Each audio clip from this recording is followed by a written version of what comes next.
Ngithanda ukuthi ngubingelele ngiphinde futhi ngikwamukele khona la ku Backspace. Sengiphinde ngabuya ke fune indaba ke ithinto ezediski, hlala nami nje ngikuzele nazo. Ngizoqala ke lambukeli ngeindaba ke ezibhlungu, indaba ke nje ithuseka abantu abaningi. uSuperSport ke uveze ke indaba ezibhlungu ukuthi ke ipresenter yabo ubaba uPhumlani Msibi udlulile ke emhlabeni. Babeke sibeveza ukuthi ke uMsibi ade ngaphathekile kahle kwezempilo, ubeke nokugula lokhu kugula yikho kubeke sekumthatha emhlabeni. Zinjalo ke mbukeli, indaba ke lezi ithuseka abantu abaningi ukuthi ke ipresenter lapha kwaSuperSport yena ke uPhumlani Msibi akasekho ke emhlabeni. Udluleke emhlabeni eneminyaka ewu57, sithi akalale ngokuthula enduduke emndenini.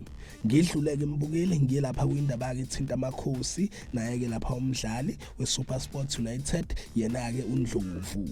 Kunendaba ke lambukele ivelile ukuthi ke iKaizer Chiefs ngehleke isayini lapha eMidfielder yeSuperSport United yena ke lapha uSiphesihle Ndlovu ukuze ke iqinise isquad sayo for isizini entsha. Lezi indaba ke mbukeli ivezwe isource iUnplayable. Ngiyathemba ukuthi uyabona ke lapho escreenini ukuthi ke amakhosi iKaizer Chiefs isenhlelweni zokuthi ke besayine lapha eMidfielder yayo ke iSuperSport United yena ke uNdlovu.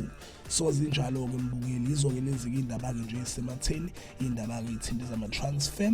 Ungakhomenta ungitshela ukuthi ke wena ucabangani ngayo ke le ndaba yayi Kaizer Chiefs naye ke lapha uNdlovu. Kodwa ngizobuya ke mbukeli makukhona uvelayo makuhamba ke isikhathi ngaloku double thinta amakhosi naye kuNdlovu. Yizo ke lezi ade ngiphathele zona. Cela ke mbukeli ungakhohlwa ukuthi ke ulike and ke usubscribe. Ake ngithi ke nje danke, ngiyazi bongela.